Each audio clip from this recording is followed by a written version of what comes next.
protecting our community is worth a shot. Vaccines can help protect you, your family, and our community. Stop by James Drugstore today.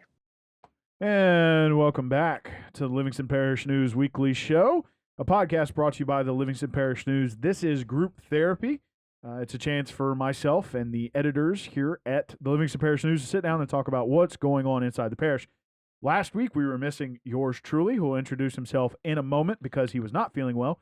This week, we are missing Mr. David Gray for the same reason. He is also not feeling well. Weather change is getting to folks, so we do hope Mr. David Gray feels better, and we're going to allow this guy to introduce himself. So, good morning, sir. How are you? Hey, doing well. This is Rob DeArmond, sports editor at the Livingston Parish News. And Rob and I have quite a bit to talk about today, so I'm going to run through a couple of news headlines real quick, just so everybody kind of gets a little taste of what's going on, and then we're going to run right into it.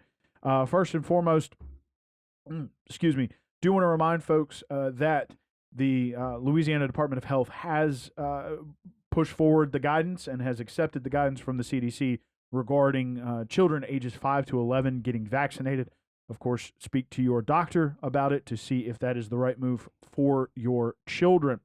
Also, sales tax collections are up this year. They've kind of slowed down leading into the fourth quarter. Possibly a lot of people trying to get their Christmas presents early. We all know that there are shipping problems and logistical problems all over the country. So maybe they did that, but sales tax is still on pace to outpace last year.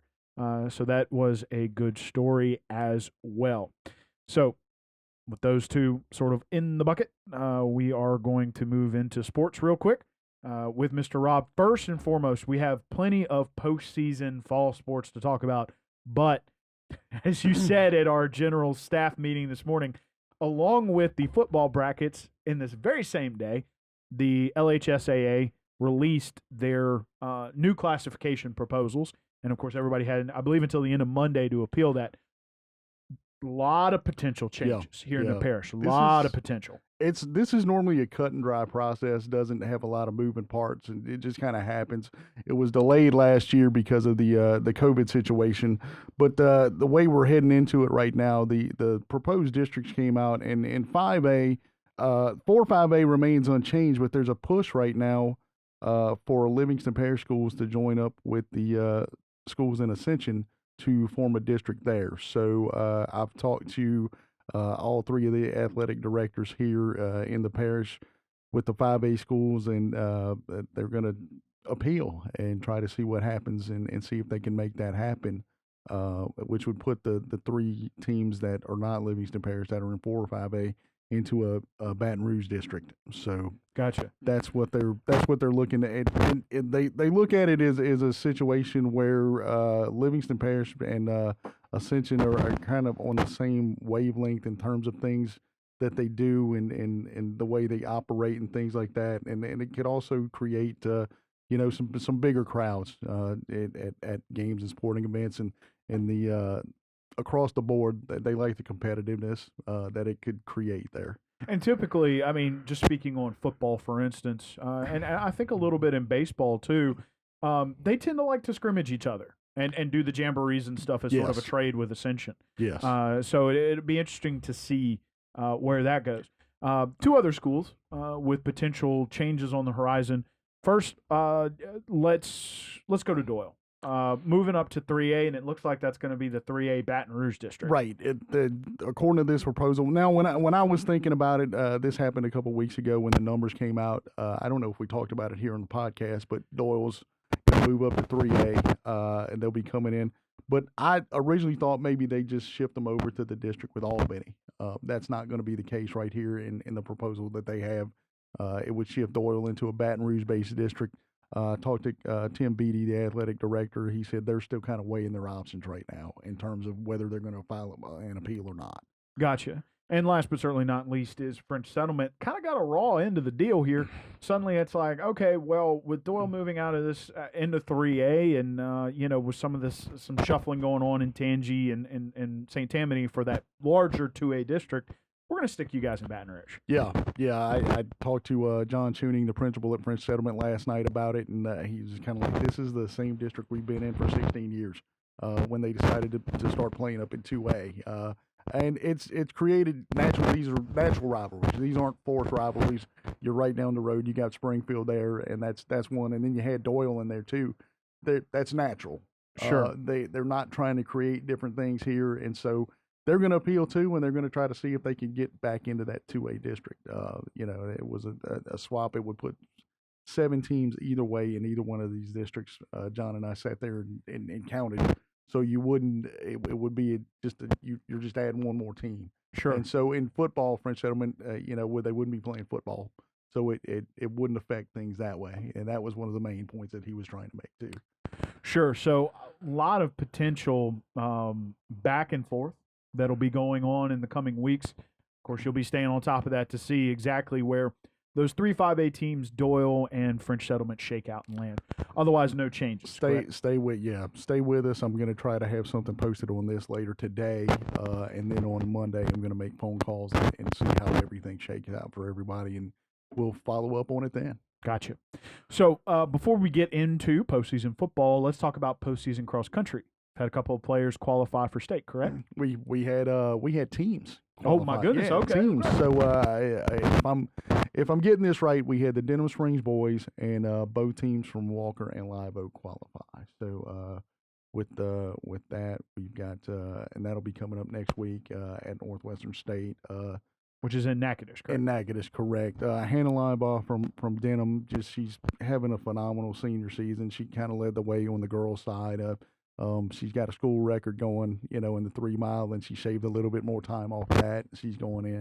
And Jacob Kennedy from the Walker boys, he kind of led the way at the regional meet for them. So got a little momentum going in. You got teams. That's what they shoot for all year long. Drop those times and get you to that point where you can get to Natchitoches, and they're going to be the parish will be well represented there at that 5A meet. So very cool. What about lower classifications? Anybody have to kind of check on that. I mean, you got to go with Caden Boudreaux. I know she's the defending champion in 3A, and we'll see. I think they might be qualifying later this week for theirs. I could be incorrect on that, but obviously you got to be looking at her in 3A to try to go for that repeat there. Sure. So getting into playoffs for football postseason. 3 teams qualified: Denim, Live Oak, Springfield. Correct. Let's start with the 2 teams that are going to have a little road trip ahead of them, which would be, let's start with Springfield in 2A. That's and I'm looking here. I got to make sure we got seedings and all that correct. I want to make sure we're getting right the information out. So I'm looking at my phone if you're watching here. So they got Springfield is number 28, and they'll go to number 5 North Caddo. They're coming off a 12-0 win over North Lake Christian to wrap things up, kind of solidify things. And I think that the thing that in talking to Coach Surpass is they're kind of getting some I guess finding a comfort zone right now. They have some up and down games. They go down, they score really quickly in their first drive, which is something they've kind of had trouble doing.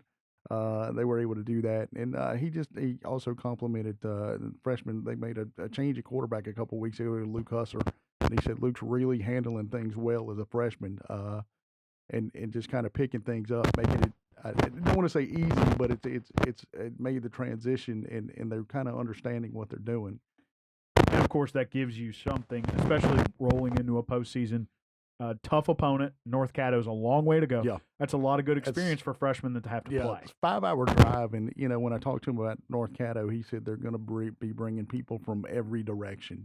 So it's going to be. And I asked about, okay, you got a freshman quarterback. How's that affect them? So he said that falls on our offensive line. So, sure. So he said we're going to be tested this week, and that's what they're really expecting there out of that game. Well, and it's a 5-hour drive too, yeah. So you got to beat the trip before you play. So. Sure, but I mean a good experience for those young kids. Absolutely. Let's shift to Live Oak. They got Live Oak wound up number 31. They're going to go to number 2 Captain Shreve.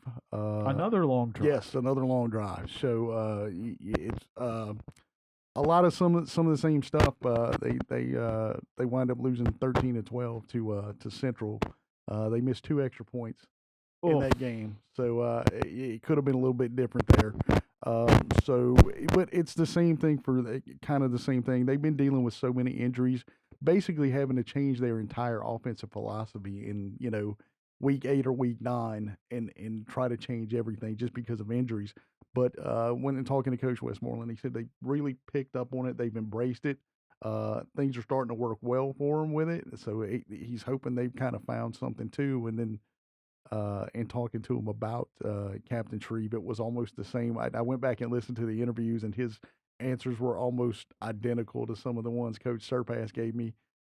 Defensively, he said they're going to be on us the time we get off the bus. It's we're going to get pressure all the time, and it's just hey, hopefully we can make them drive. And offensively, he said we got to drive and slow them down. So sure, hold on to the ball. That's it, exactly. So, last but certainly not least, as you kind of mentioned today at our staff meeting, sort of the marquee matchup is the rivalry game in the postseason. Central always seems to get back in the mix against Live Oak, Denim, whomever. This time they'll be playing Denim. Denim will travel right across the river. Give us, that did not go in Denim's favor during the regular season. So tell us a little bit about what Coach Beard is trying to teach his kids as they move into this pretty important matchup. It's an interesting thing because I want to say it was week 5, so you're looking at the first district game last time they played Central. They're also, Denim at that point that's when a couple weeks after you lose Reese Mooney, your quarterback for the season. So you're trying to figure out who you are, where do you go, what happens at this point. And they're trying to figure that out. At this point, I think they've kind of figured out who they are.